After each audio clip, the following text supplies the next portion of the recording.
Hey guys, Kevin.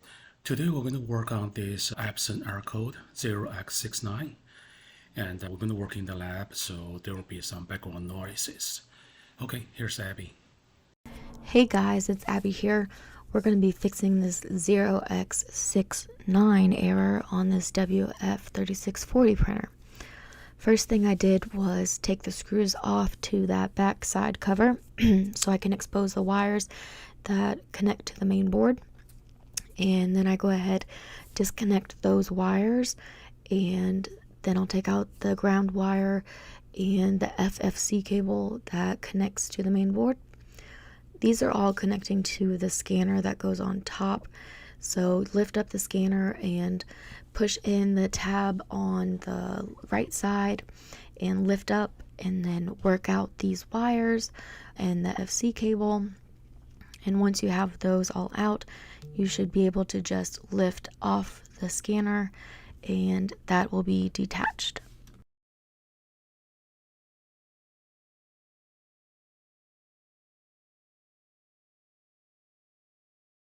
Alright, the next thing we want is to take off this hinge, and that's one screw there. Then all the other screws are holding down this top cover.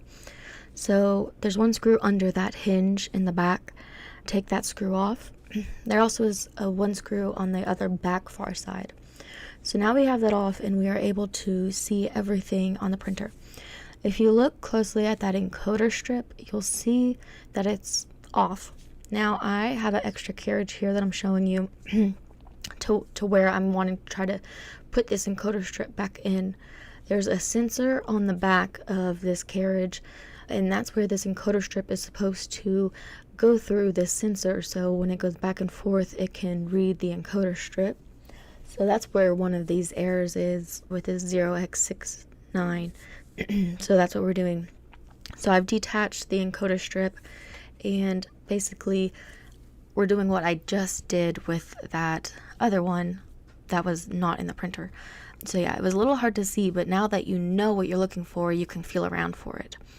And then on this metal piece, you'll see a tiny little hook. That's where we just reach the encoder strip just a little bit farther and hook it on latch. And then just test out the carriage to make sure that it goes back and forth smoothly. The other part that I was having trouble with this was this waste tank part here. There's this little notch here where it wasn't going over all the way. So we need to replace the waste tank as the second part of fixing this error. So then we're going to take off this side piece where we just hooked on to the encoder strip. Now, I don't know what the smartest way of doing it was. Really, I could have done it either way, but I guess I noticed the encoder strip error first, and then that's when I realized the waste tank error. So this is the order I'm doing it in. Alright, and now that we're focusing on the waste tank, there's a screw here, and if you pull over the white vertical part, you'll pull it over and there's a screw under there. Now this is a print head lock that I'm putting on. You can use a dental tool, or you can just hook it on there in the air a little bit, just hang it and hook it on. And once we do that, we want to put a rubber band on the print head lock so it stays in place while we're putting the new waste tank into the printer. We'll cut the rubber band off eventually, don't worry. So now once we have the waste tank, we want to put it into place and make sure that it lines up with all the gears. Pull that white vertical piece over, put the screw under it, and then put the other screw on the outside. Okay, and once we have that, we're going to put this metal piece back on that holds our encoder strip. And also just a reminder, I don't know if I show it in the video, but remind yourself to put the tube that comes from the waste tank back on so your ink isn't spilling everywhere inside your printer. Okay, so we are putting back the 3 screws onto our metal side piece. Alright, let's do that.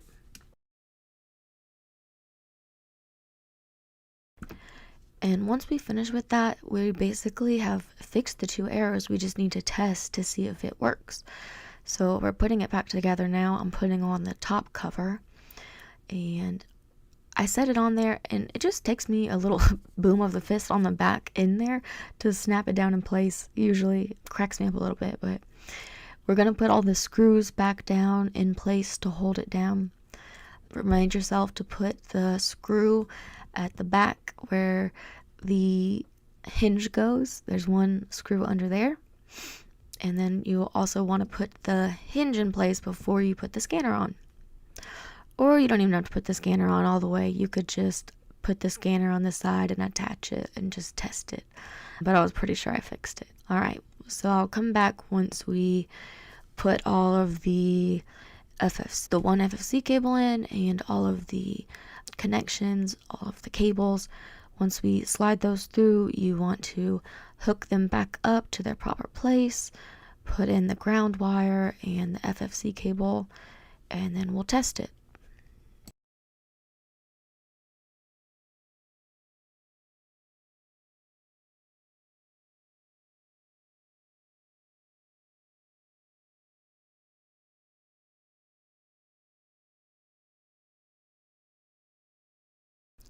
So I power on the printer and it powers on nice. The only thing that it tells me is that I just forgot to put in the maintenance box in the back, which is no problem. I'll put that in there.